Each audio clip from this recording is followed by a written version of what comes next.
The emphasis of this episode is probably going to be what I said in the talking about Bryce Young, that it is an ultimate team sport.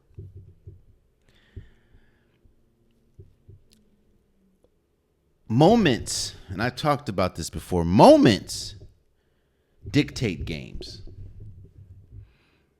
Moments, maybe one play here, maybe two plays here. Moments dictate winning and losing in the NFL. And it takes everyone to get the moment right for you to ultimately succeed. The Falcons beat the Eagles on Monday Night Football 22-21. The reason why I'm talking about moments and the reason why I'm saying that everyone has to be on one accord, or you're going to lose the moment. And ultimately, losing the moment can ultimately lose you the game. While the Falcons did win 22-21, they should have never been in a position to win. There were a litany of issues, or let me backtrack. There were a litany of moments that could have gone and should have gone the Philadelphia Eagles' way. We can talk about the Saquon Barkley drop on the third and 3 down in their red zone with like a minute and 50 seconds or a minute 30 seconds or something like that. We can broaden that and say, why are you running? You still have timeouts, I believe. Why are you, and you have a minute 30 in your, in scoring position. Why are you throwing a pass on 3rd and 3 with like a minute left? Especially when Saquon Barkley has been gashing the Falcons. Now, yes, I will admit that, especially the second half, the Falcons did a better job at stopping the run, but still. Why are you running a pass play, which, if the pass play doesn't work, it stops the clock? If Saquon Barkley drops the ball, it stops the clock, which helps nobody but the Falcons, who are down in this. I think it was like 15-21 or 15-18, who are down in this situation. You can talk about the fact of after you kick a successful field goal, you give the Falcons a minute and like 38 seconds to drive the length of the field. And they do it in succession. Like Kirk Cousins was looking like prime Big Ben. Just boom, boom, boom.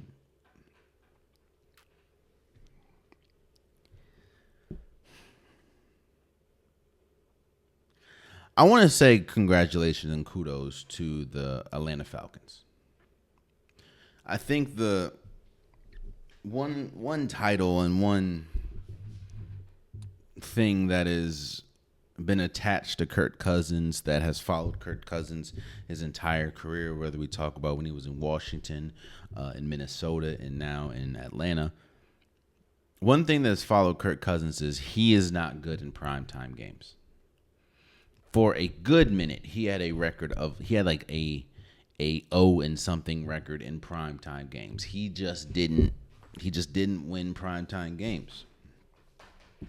And over the last few years, while I'm not saying that he's completely turned that around, he has won primetime big games, because this is a big game. I'm not going to go as far as RC said, because he went and said that this pretty much saved the Falcons season. I'm not going to go as far as saying that, but I will say that 1-1 looks drastically different than 0-2. We're going to talk about that a little bit later, but still. a team that is young, a team that is looking for veteran guidance, which that's what Kirk Cousins brings. That's what Matthew Judon brings. That's what Jesse Bates brings. You look for any glimpse of hope, and having two games that you essentially should have won, but ultimately lose, that could wreck a locker room. Not saying completely bring it apart, but the morale would go down extremely low compared to losing the first game, which you probably should have won, and coming back, having a 2-minute drill, coming back and ultimately winning against a team that a lot of people are saying should be in the Super Bowl this year. That's a huge morale boost. So I do want to say shout out to the Falcons. Kirk Cousins played a good game, 241 yards, 2 touchdowns. Bijan Robinson, 14 carries for 97 yards. Darnell Mooney had a touchdown. Drake London had the game-winning touchdown. Shouts out to the Falcons.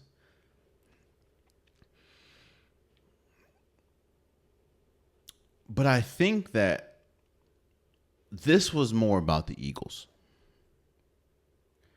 I'm not casting a doom and gloom cloud on the Eagles right now. It's just one game. And yes, while everything I said about the Falcons, as far as the difference between 1-1 and 0-2, that is the same thing for the Eagles to a certain extent, because they're obviously on the losing side of this, even though they should be on the winning side. The Eagles, whether again, it's a group from Jalen Hurts, from the offensive line that wasn't great, Saquon Barkley dropping the pass, the coaching staff for putting them in the position to even have to make that pass or take that pass when you should have just ran the ball, run more clock, not allow Atlanta damn near 2 minutes to go down the field with all the weapons that they have.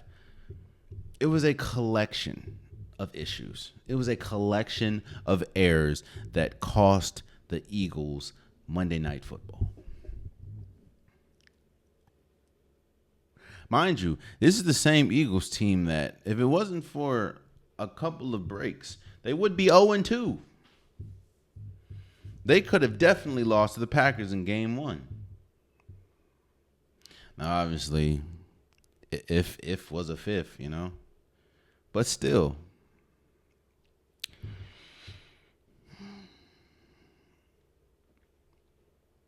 The biggest issue that the Eagles faced last year was the coaching staff. And Nick Sirianni is still the head coach, but you have a new offensive coordinator, new defensive coordinator. And the same thing that I got on Brian Kelly about when we were talking about when LSU lost to USC, and it seemed like Brian Kelly pointed every finger to everyone else but him, and how he's had a track record of doing that. Nick Sirianni did the same exact thing to a certain extent after this loss, pretty much putting it on Kellen Moore.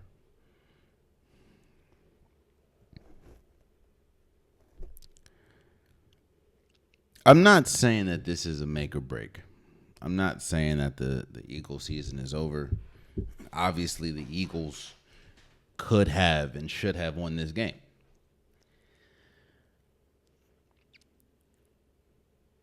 But there are some people that have things to prove on this team. One of which is Nick Sirianni and the coaching staff. And through 2 games, they have not looked great. At all.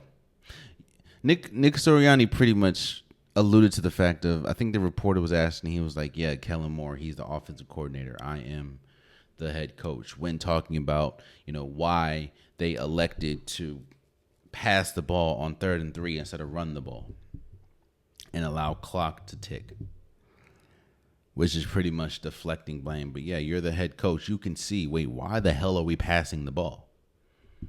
Why don't we run it? We just need 3 yards.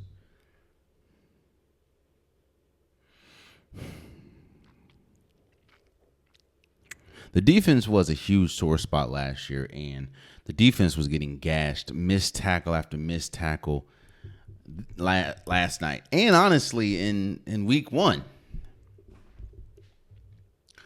I feel like the Eagles, if the Eagles would have played better opponents, and this is no offense to the Falcons, this is no offense to the Packers, but if they played better opponents, they would get smoked right now.